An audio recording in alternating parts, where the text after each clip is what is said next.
y'all. Happy Tuesday. I think it's Tuesday. Yep, it's Tuesday.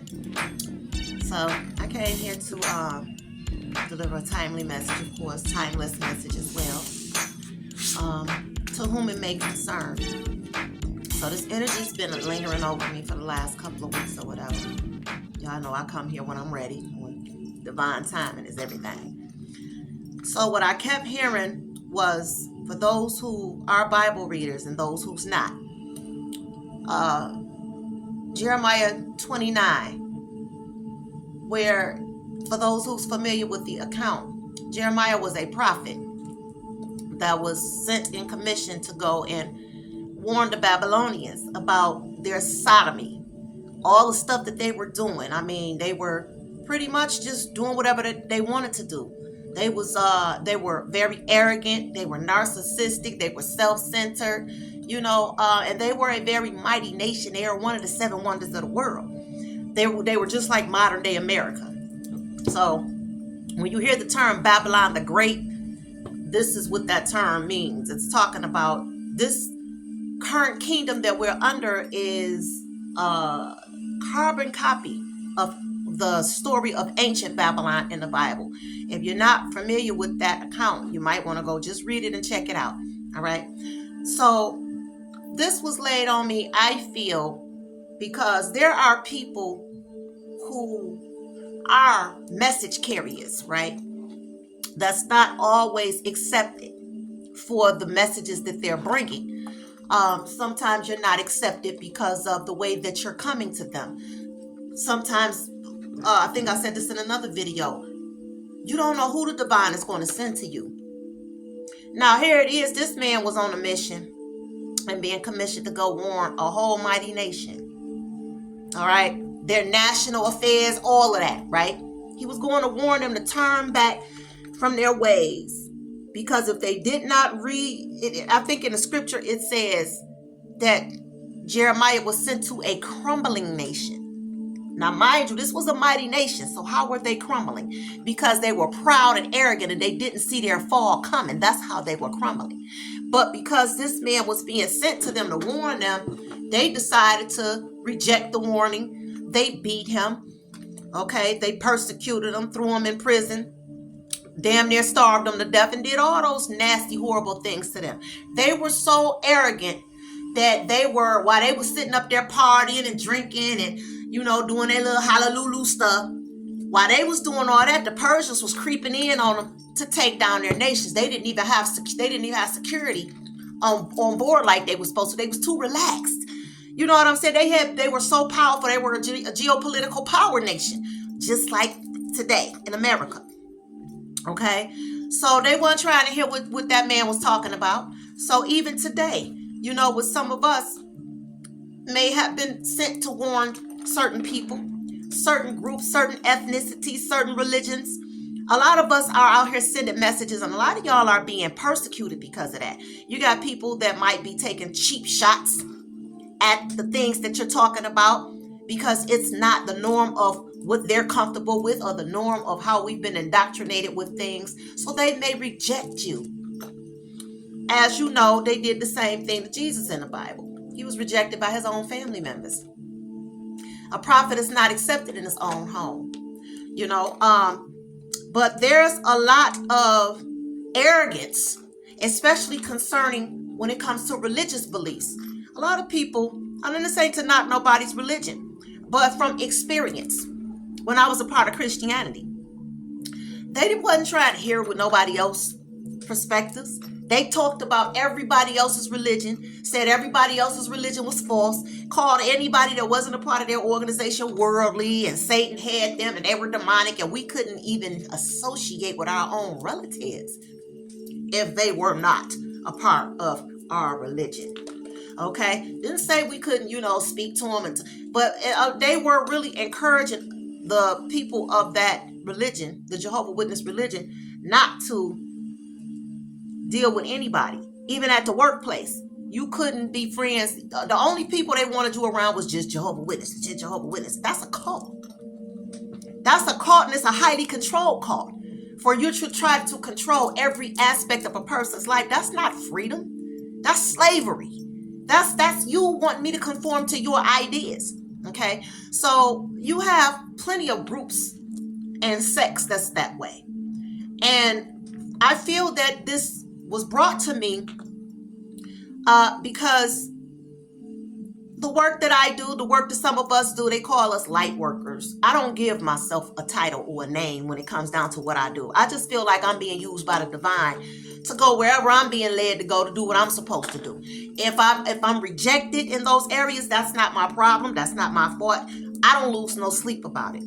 But one thing I want to tell people, if you know you're on a divine mission to do whatever it is that it may be that you're doing, whether it's helping children, helping the elderly, whatever you're doing to make a difference on this planet, on this world.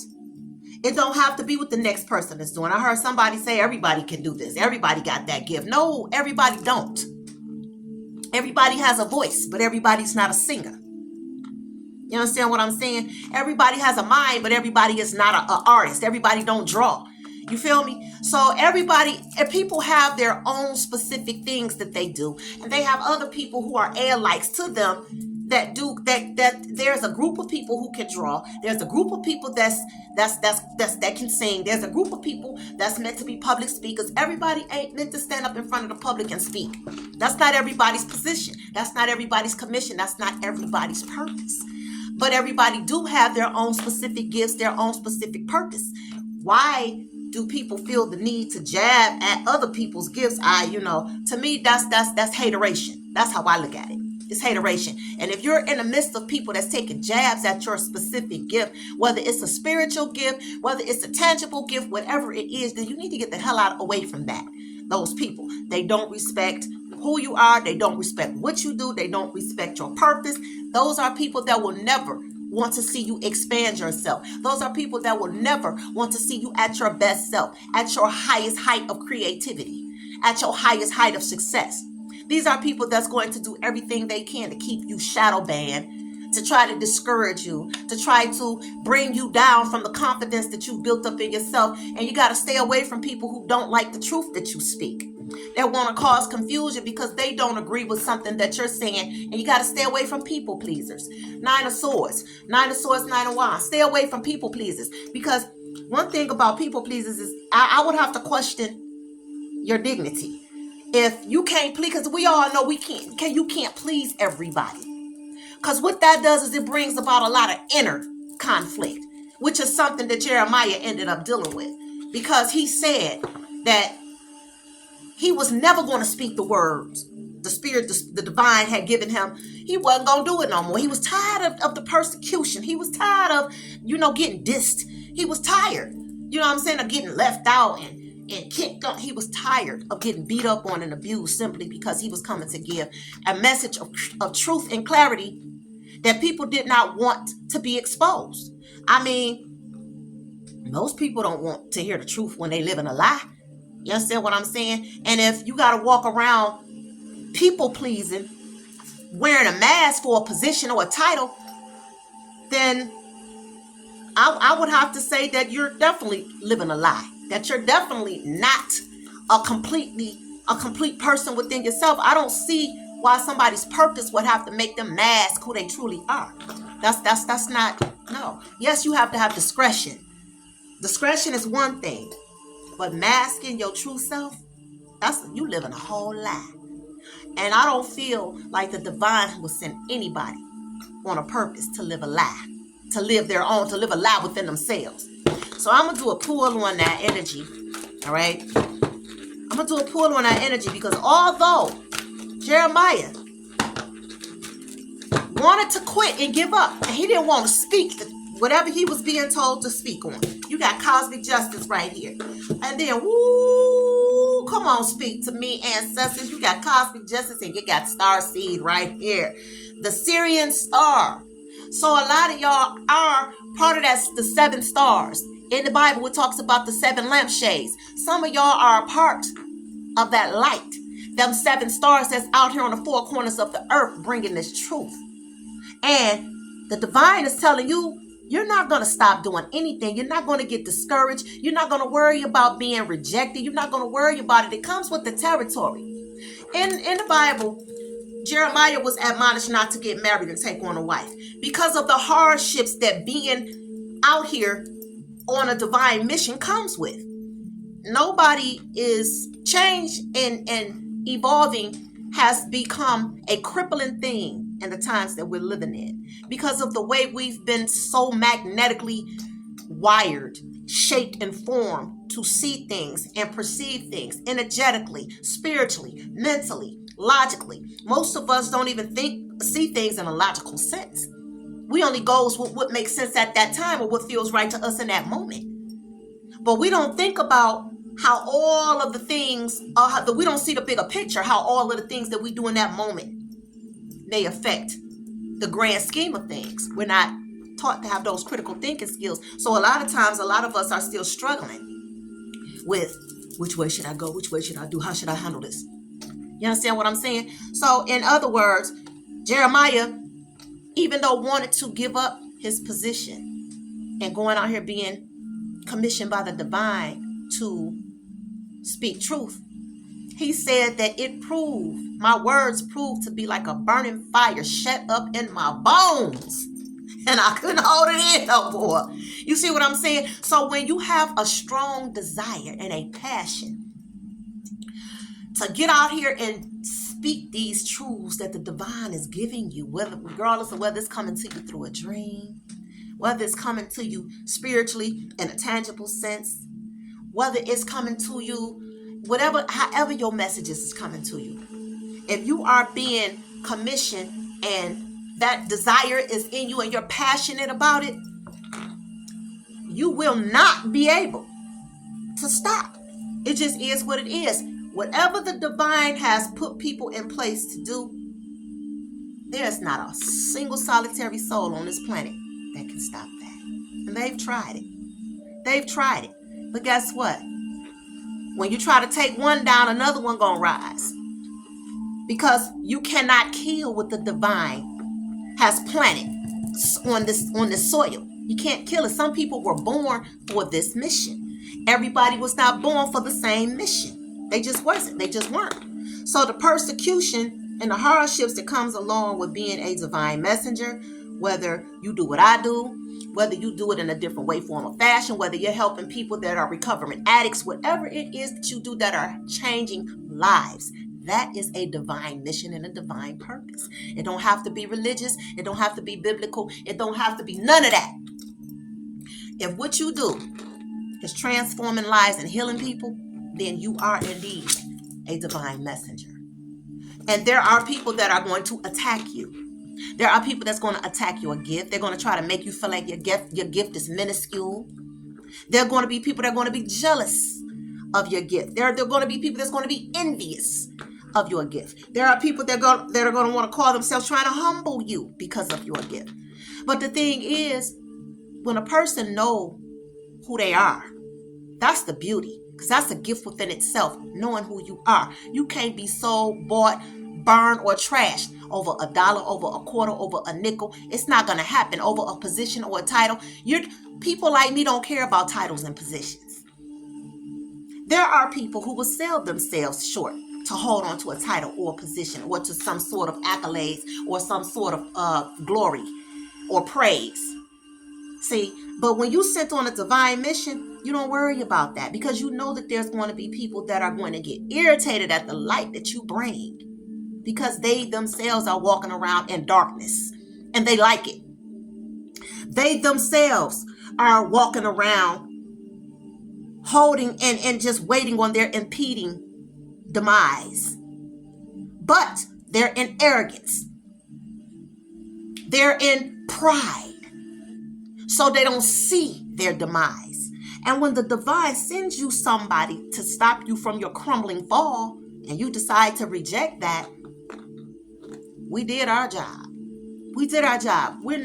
People like us are not going to be accepted everywhere we go. It just is what it is. You're not going to have normal relationships with people. You're not going to be in normal romantic relationships. It takes a very, very peculiar person that can understand the type of mission that most of us are on in order to be with us. In the Bible, it talks about when they threw Jeremiah, when the Babylonians arrested Jeremiah, threw him in prison or whatever. At that time, there were a people called the Scythians that were taken over, right? Those people were nomads. And it even talks about how they were coming, they had a pantheon of gods that they were not a monotheistic people. They were nomads, they were travelers, they came from all sorts of different phenotypes of people, and they're from the Asiatic region. Come on now, come on people. Let's talk about this, because we know that the Western civilization took the Bible and turned it into their concepts and ideas and put stories in there to fit their narrative. But when they talk about these Scythian people coming from the nomadic people coming from the Asiatic central place of Asia, and then they were eventually the Pontiacs and ended up in Mongolian and they talking about the damn Indians. Because these were shamanistic people. They're talking about our ancestors.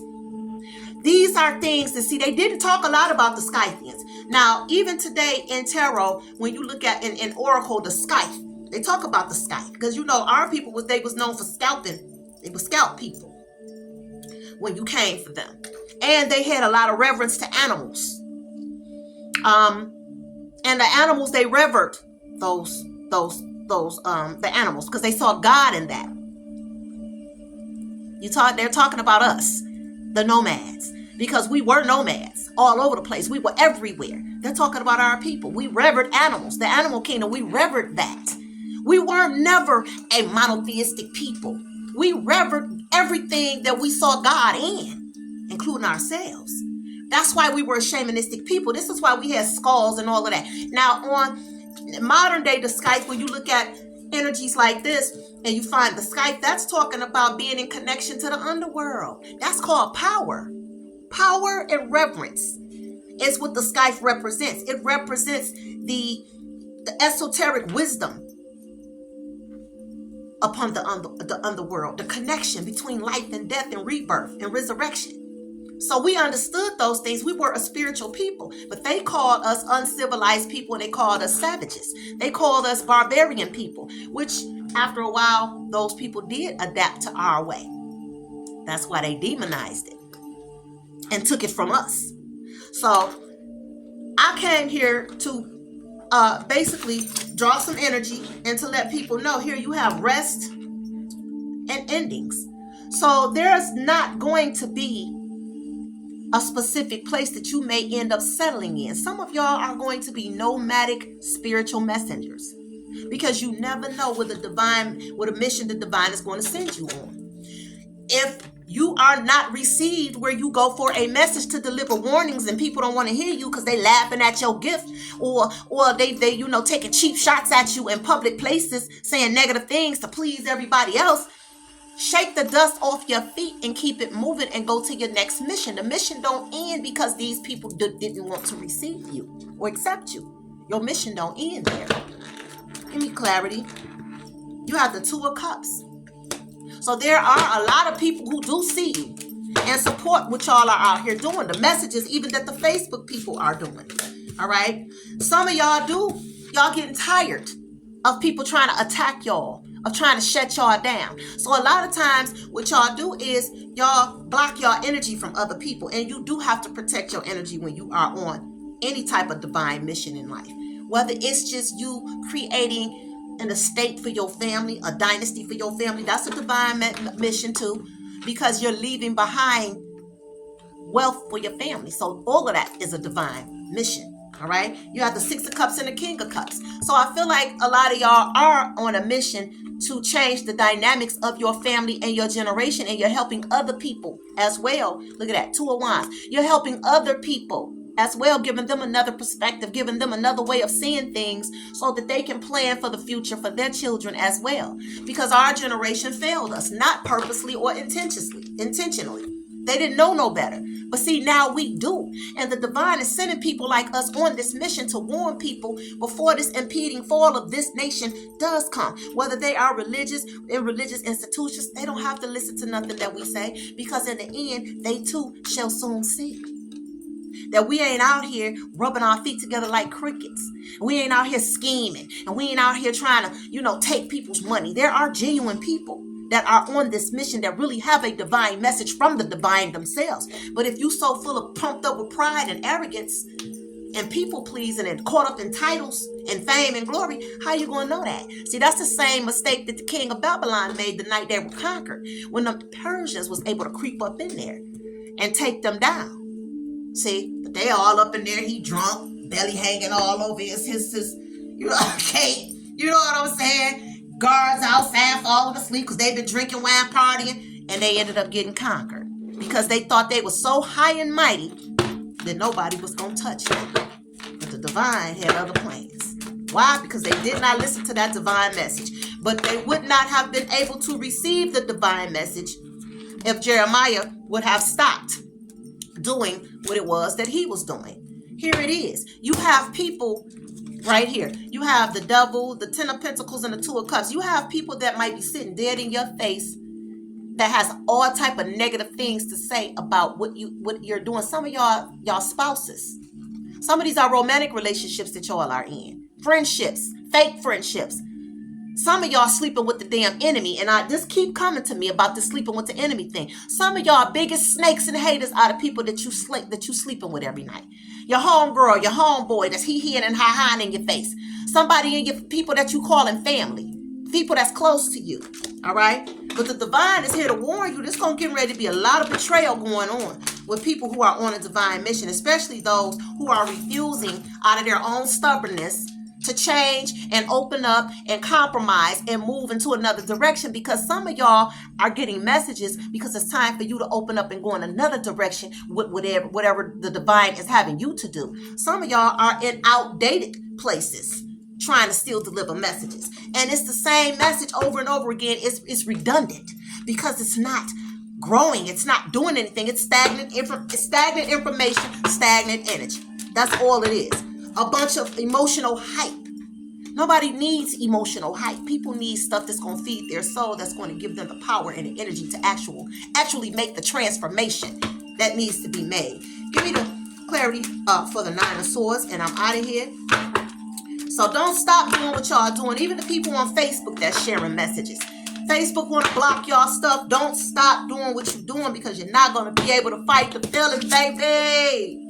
You're not going to be able to fight the feeling, because just like Jeremiah, whatever the divine has laid on your heart, it's going to be proved to be in your heart like a burning desire shut up in your bones, and you're not going to be able to hold in that type of divine energy. You're going to have to let it out, and you're going to have to speak your truth no matter what type of persecution that you're getting. It don't mean that you have to sit there in those places. Go on to your next mission. If it don't fit, don't force it. You see what I'm saying? Sometimes you can water a plant too much and that plant will die. Don't worry about who don't accept your message. Worry about those who see who you are, who understand what the divine is doing in their lives, and they see the need for transformation and they're ready for it, not those that reject you. Don't reject your own mission because you're worried about how people are treating you, the gossip, the lies that people tell on you. Try to say you're fake. You're a fake prophet. You're not who you are. Well, guess what? You ain't got to argue back with them people. All you got to do is the same thing that was said in the scriptures. When you go to welcome somebody or bring a message to somebody from the divine and they reject you, shake the damn dust off your feet and keep it moving. You heard me? But you are not going to be able to fight the feeling, because the divine messages that we are getting is way too powerful. And if you don't speak on it, you're going to make yourself miserable. You're going to make yourself miserable, because then you're not going to be walking in your divine purpose.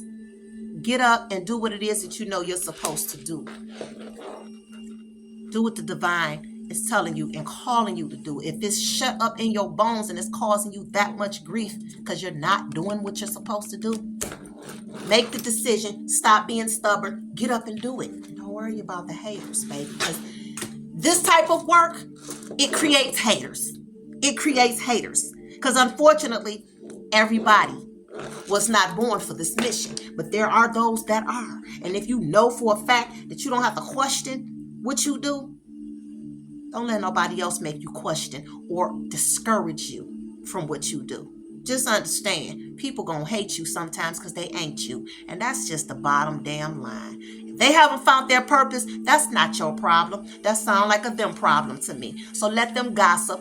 Let them hate on you. Let them take their cheap shots. But don't you stop doing what you're doing, because you are on a divine mission, baby. And if you don't do it, it's going to eat away at you. It's going to eat away at you. So anyway, you are a courageous person, whoever I'm speaking to, including myself. Don't let nobody stop you from doing what you do. Laugh at these haters and write them off and keep on going, baby, because in the end, they're going to be looking for you. And on that note, enjoy the rest of y'all week. I'm getting ready to go back to my next dentist appointment, and I'll holler at y'all on the next Talk Tarot. Peace.